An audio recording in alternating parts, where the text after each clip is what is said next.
Well, hello, everybody. And as we wait for our slides to come up, I'll introduce myself. My name is Dr. Jules Woolf, and I'm joined here today by my colleagues, Dr. Andrew Hayes and Dr. Shushu Chen.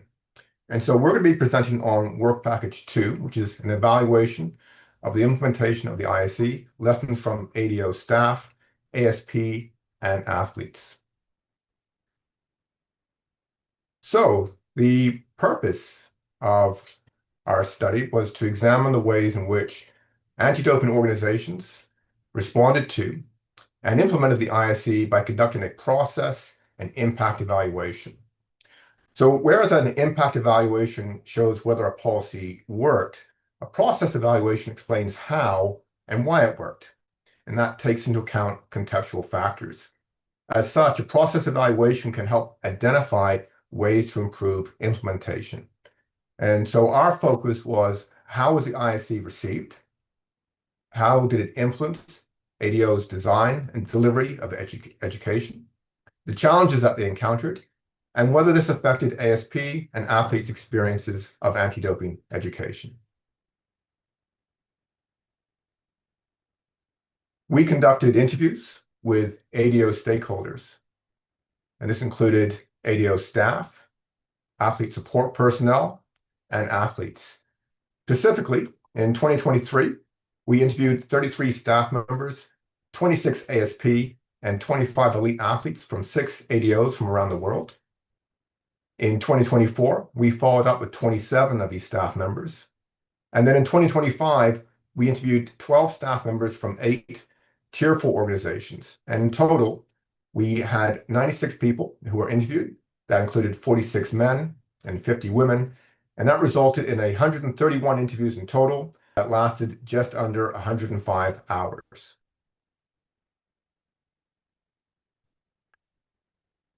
So our participants and procedure for our ADOs and IF staff members, our interviews focused on their reaction to the ISE and its implementation, collaboration efforts to assist their implementation, and the challenges that they encountered. And our staff members included such people as executive directors, secretary generals, presidents, chairpersons, education managers and officers, amongst many others. For ASP and athletes, our interviews focused on their experience of education in the past year, and suggestions for improvement, and how they utilized the education that they received. Our ASPs included coaches, doctors, physios, and team managers. And the sports that we sampled from included track and field, weightlifting, racket, combat, and team ball sports, as among some others as well. And so now I'm going to hand over to Andy, and he'll provide some more details of our results.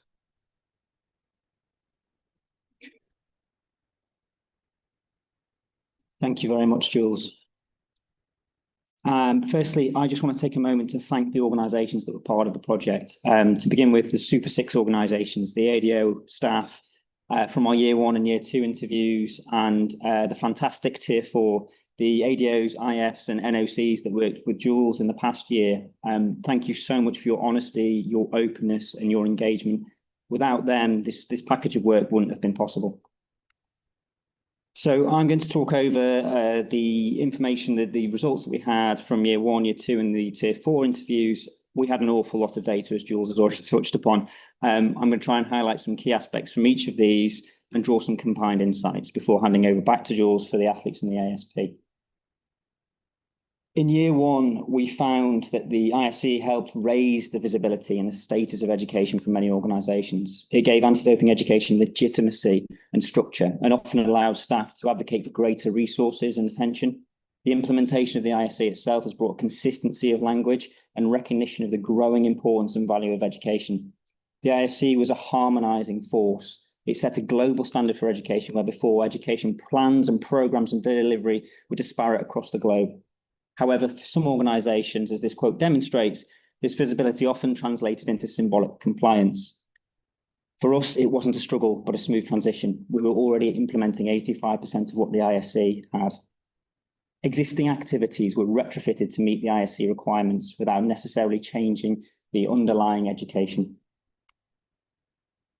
Although the ISC was embraced by organisations and the value of education was endorsed, many organisations, in their efforts to meet the requirements of the ISC, adopted a compliance mindset. Here, there appeared to be an adoption of one of the principles of the ISC, that an athlete's first experience of anti-doping is through education rather than testing, a vision that everyone here, not a single person, would disagree with. But there was an awareness of the anti-doping education is certainly better. Some education is better than none at all.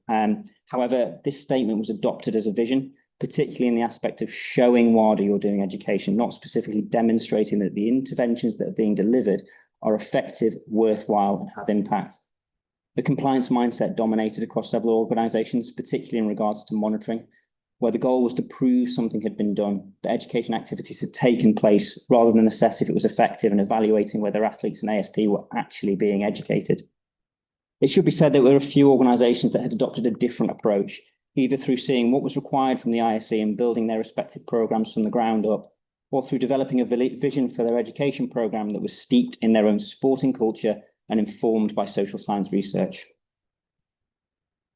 A critical challenge with the ISC was the wide disparity in the capacity across organisations, which created an uneven implementation landscape. It became clear that 6 organisations within the project, there were varying funding levels, varying capabilities, and varying capacities of and with education team itself. Some ADOs were well-resourced with large education teams that allowed for a great depth in role, while in some cases, the education team may be little more than a single person who has a broad responsibility across a variety of different areas through the ADO, for example, testing and intelligence investigations. Finally, implementation of the ISC for some organisations was complicated by language barriers. The ISC and the guidelines are only available in a limited number of languages, and it means in practice that for some organisations, the first, often time-consuming step in implementation is to translate the ISC and the guidelines and any education materials, an aspect that isn't a problem for any organisation with fluent English, French or Spanish speakers. Moving into year 2, we observed clear signs of progress, and I should say here it was really enjoyable experience going back to these organisations to see how things had changed over the years, how things had gone, and what challenges they were facing in the past year and what they were looking forward to in the future. Firstly, many ADOs had begun shifting from a didactic lecture-based approach to education towards more learner-centred delivery. There was discussion of the use of scenario-based learning, interactive workshops, and contextualised materials had become more commonplace. This shift had already taken place over the past few years, but it now appeared across all organisations, regardless of size. For some, these sessions were conducted online for the benefit of accessing populations that were more challenging to reach, while for others, the discussion-based workshops were seen as ideal in cultures in which an in-person conversation are highly valued and is preferable to an online interaction. Anticipating what is coming in the 27th iteration of the ISC, educator training has also expanded, with some organisations starting to professionalise the role and launch new educator training programmes. There was clearly a lot of work going on in this space, particularly amongst the larger ADOs. Programmes were being designed and developed to incorporate blended learning. There was consultations with education experts and a delivery of a programme. As this quote demonstrates, there was real pride in what was being created. There also appears to be a move towards seeking educators with an educator background rather than a historical aspect of having national federation staff such as doctors and physios act as the anti-doping lead. However, evaluation practices remain a weakness, and there still appears to be a lack of clarity with terms. Monitoring is often passed off as evaluation. Data was being collected and there were new insights being generated, reports were being created and participation, experience of education were collected, attendances of workshops and little metrics that my colleague Martin has referred to in terms of how many people attend a seminar or social media insights. It should be noted that many staff interviewed recognised that this was an area of improvement. As this quote shows, I think there's a lot of monitoring, but not enough evaluation. And for some, just the simple lack of time and capacity within a year meant it was a challenge for them to conduct a more formal evaluation process such that it can form future programme improvement. Some organisations were well attuned to social science research, with research funding in their education budget, and had conducted or commissioned social science research for several years. However, others could not really articulate how social science research had informed their education programme. There were additional question marks over the real-life applicability of some of the research interventions, One example being a research project with 5 one-hour sessions followed by a 3-month follow-up later, and another 12 months down the line just isn't practical or feasible for athletes in the real world. It should be noted that this lack of feeling of time may be not surprising. We've had 2 Paralympic Games since the launch of the ISE in 2021, and the urgency created by the upcoming Paris 2024 Games was palpable in our second-year interviews. The Paris Games led to a surge in education delivery, but often at the expense of strategy and long-term planning. However, it did generate some novel insights and developments, such as the bespoke education of minors and their parents, and the Games were seen as a driver to enhance inter-organisational relationships, particularly with the National Olympic Committee or an NPC. Finally, regardless of size and scope, all ADOs involved in the project reported feeling constrained by their resources.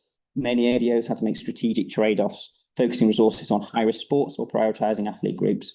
There were organisational challenges with highly experienced and skilled staff leaving an organisation and highlighting the potential fragility of experience, where in many cases, a single member of staff carried significant institutional knowledge. We also saw a divergence in how education departments functioned within the whole organisation. Some were siloed, while others were integrated well across their ADO to a much greater extent. A case in point here was a separate organisational comms department, potentially not quite aware of their responsibilities within the ISE for educational components such as information provision and awareness raising.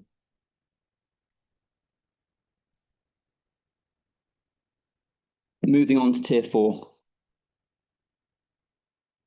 The Tier 4 organisations, which included NPCs, NOCs, NARDOs and IS, brought unique perspectives. The data was analysed based, and the interview guide was informed by our previously generated themes from Tier 1 to 3, and I'm going to try and highlight some of the key information that we had from here.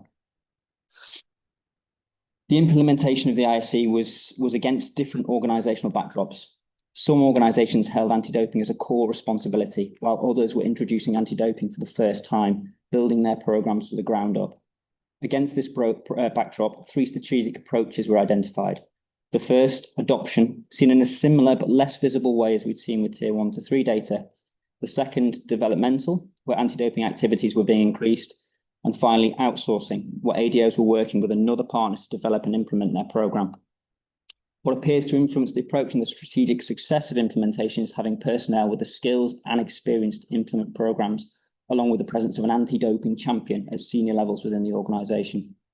Resource limitations were stark. Many operated with 1 staff member, no budget, and volunteer dependence.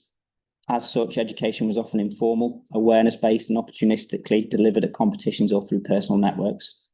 Translation and cultural adaptation were major challenges, and the monitoring focused on collection of basic metrics. Monitoring and evaluation were often interpreted to consist of easily collectible metrics such as attendance figures, ADEL certificates, sessions provided, and post-workshop quiz scores. Evaluation was often absent. Despite these constraints, some showed impressive creativity, developing athlete-focused infographics or using WhatsApp groups for knowledge exchange. Importantly, participants called for more tools and fewer rules, practical, accessible resources that supplement and support implementation, not just policy adherence. Across all tiers, a few key patterns were generated. First, compliance is widespread. The use of the ISE principle of education before testing driving this compliance vision for some education programs to demonstrate the organisation is delivering education activities, whereas other organisations have developed education programs in line with the ISE, informed by social science research and seeking education beyond just ticking boxes, reflecting on how to deliver meaningful impact. Implementation often depends on individual champions with organisations. Without these people, there is a potential for momentum to stall. The collection of metrics for monitoring is extensive, and there is innovation in this area, but evaluation of education programmes remains a weakness. This is a weakness that organisations are aware of. Culturally, context heavily influences implementation. The language, the preferred delivery models, the sport type and the risk, and education materials must be relevant to sport, region, and the stage of athlete development. Lastly, some ADOs operate as learning organisations, sharing insights internally and adapting programmes. In some cases, this was based on social science research and looking more closely at pedagogical developments, while others remained isolated. Looking ahead, ADOs want ready-made tools, more practical guidance, and recognition of the different starting points. Flexibility is key to ensure the quality of implementation at all levels. The ISE has helped raise the visibility and the status of education, and it is well received. However, the guidelines were sometimes perceived as cumbersome. A common sentiment that was shared amongst the Tier 4 participants was a desire for more tools and fewer rules. Their focus was on the need for practical support, and this included templates, activities, quizzes, and interactive ways to get people involved and interested in education. But it's a challenge when a lot of these Tier 4 organisations may be a single person with sole responsibility for an anti-doping education and potentially other departments. WADA's role here? To enable. Programmes such as the GLDF were well received with those who had engaged. A continuation of the development of the guidelines to become more accessible and more practical may also assist with these organisations. And we heard from Amanda earlier that the SIFs, tools and templates that WADA provided proving useful. Before I hand back to Jules, a final point. The image on the right is a bit of an extreme example of one of the stories we heard in an interview, the extent to which a compliance focus applies to the education before testing principle. Ensuring a red flag athlete is target tested, there's about to be target tested, is educated before the DCO arrives. This has led to one reflection, a lingering question for me that I've continuously revisited during this project, particularly in respect to compliance mindset and the challenges we experience with evaluation. We can show that we're doing education through all sorts of activities and the resulting monitoring of metrics, but are we actually educating athletes? Throughout the interviews with the ADO staff, I know this is a similar reflection. How do we determine that we are having impact? I'm going to pass over now to Jules to discuss the athletes and the ASP results.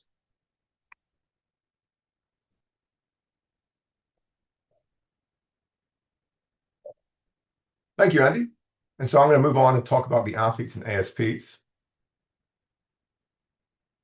So it's not surprising, given the scope of this study, that we observed considerable variation in the amount and mode of education received. This ranged from not receiving education in the past year to attending as many as 15 sessions. And sometimes, as Andy noted, education could be delivered at the last minute before events for compliance purposes. Athletes and ASPs received education both in person and online, and many of us are familiar with the limitations and advantages of both modes of delivery. It should be noted that athletes and ASPs also recognize the benefits of both, and that these delivery modes should be considered complementary. They each have a role to play in education, but what matters, and what people want, is increased interaction and engagement, and in some cases, the accommodation of different languages. So the first main theme I'm going to talk about is knowledge transfer. And this refers to athletes and ASP's experience of education and the key outcomes or lessons that they took away from these experiences. For athletes, their recollection of education was vague, and they mainly expressed greater clarity over anti-doping concepts such as TUEs and the doping control process, which is good, but most education they received is best described as having an information provision focus, or some anti-doping education, which, as just mentioned, had very limited recall. In addition, they received updates about such items as the prohibited list. Now, while athletes are familiar with the concept of strict liability, they find the prohibited list challenging to understand and recognize that anti-doping is a complicated topic. Subsequently, some athletes redirect responsibility and rely on ASP for assistance with the prohibited list. And this sometimes creates the chain of communication, whereas this quote illustrates an athlete asks a coach, who asks his position, who checks his substance. And while it's good that athletes are asking questions, relying on the chain of communication can expose athletes to risk if there is a communication breakdown. Compared to athletes, ASPs were able to describe what they learned from education in more detail. Still, some ASPs also had challenges with the prohibited list, noting that they find it to be very long and complicated. Language barriers also compounded this issue. This makes it harder for ASPs to support athletes as they themselves struggle with the list. Finally, while access to information has improved, many ASPs felt access was still lacking, often due to limited funding. And similar to athletes, delivery would be at the last minute to achieve compliance goals. And so while most ASPs received education at least annually, Many undertook self-directed study to improve their knowledge, and this was considered part of their professional development. This next theme is about passive and practical advocates. And so while that first theme focused on what people learned, this theme is more about what athletes and ASPs want from education and what they do with the knowledge that they learn. Athletes and ASPs recognize that anti-doping is a complicated subject, and that athletes' first real experience of education is when they reach the national or even international level, at which point they were surprised by the volume of information that they were expected to learn. And because of this, they want education to start earlier. For ASPs, they want more focused training, especially for medical staff who may have greater expectations on them to be knowledgeable about medications and supplements. Athletes noted that they are less likely to be engaged in education when it's not delivered in their native language or when it's not specific to their circumstances, highlighting a desire for more tailored education. And finally, athletes recognize the importance of being a good role model, but few actively promote clean sport. Those that do find opportunities to engage with and educate other athletes. For example, one of our larger athletes explained, guys ask, how do you get to be so big? What are you taking? And this opens the door to talk about how using prohibited substances is not good for your health. So while athletes tend to be more passive advocates for anti-doping education, ASPs are more focused on being practical advocates, which is one reason why they want more tailored information so they're better placed to support athletes. They ask athletes about the supplements or medications they're using, and they signpost them to relevant resources. As such, their focus is on ensuring that athletes avoid inadvertent ADRVs. Finally, they talk to athletes about the doping control process so that they're aware prior to competitions. Part of the reason that ASPs focus on the practicalities of clean sport is that many noted that athletes' anti-doping knowledge was often poor. While some do state that they reinforce the importance of clean sport, most serve as practical advocates, reminding athletes of their rights and responsibilities and protecting them from inadvertent doping than trying to persuade against intentional doping. And to conclude this section, I want to point out that athletes and ASPs are supportive of education, which is great. They know it's important, they know it's complicated, and as I'm sure many of you can relate, you entered anti-doping with little prior knowledge, and just like our participants, you've encountered a steep learning curve. What this means that in terms of process, we should think of education as not something that we do or provide, but rather it's about the accumulation of knowledge. Proficiency and competency takes time. With education, we should think about this being an accumulation. It's a marathon, not a sprint, to be in compliance. And so with that, I'm now going to hand over to Shushu, who's going to walk you through the use of logic models.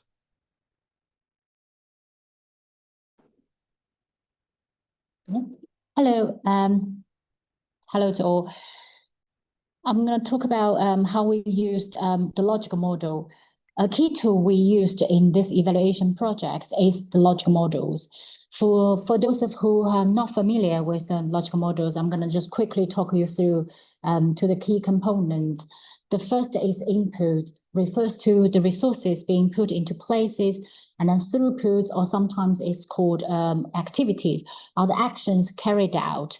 Outputs are the direct immediate results of these activities, and outcomes are the changes in knowledge, behavior, or skills resulting from the programs, and the impacts that the broader intended changes that occurred as a result of the project outcomes. So logical models are commonly presented in a one-page format, providing a clear overview of how a program operates and to what end. For this project, we did something differently. We adapted the basic logical model principles and integrated them with the theories of change to allow us to do multiple things. First, this new analytic logical model recognized the significant influence of the contextual factors. Anti-doping organizations vary in size, capacity, and structure. In the management world, organizational vision also differ. Moreover, these organizations operate across different countries and the continent, each with distinct political and economic context. and they support diverse social cultural norms. So these differences are critical for our evaluation to fully account for. In the case of value-based anti-doping education interventions, societal attitudes towards issues like cheating can significantly influence both program acceptance and effectiveness. As such, there is no simple conclusion as to whether the delivery of one educational program is better than another, because context matters. Secondly, we employed a case study approach to examine two comparative dipolar organizational examples explicitly articulating the theories of change assumptions that link the context, inputs, activity, outputs, outcomes, and impacts. Evaluation evidence was then collected to systematically examine these linkages, enabled rigorous testing of whether the proposed causal trends were supported by sufficient evidence. This approach also provided greater transparency regarding how and why the ISE program worked, if any, under different conditions.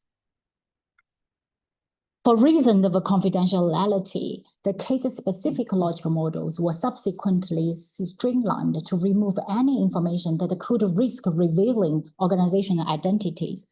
This resulted in the decoded logical model that you are seeing now. This model is different to a normal logical model with all the factors listed under each of the components. It only reports the key factors that played an explanatory role in understanding the varying extent to which ISE was implemented and had effect. I appreciate the detail may not be fully visible here, but you can find the complete version in our final report.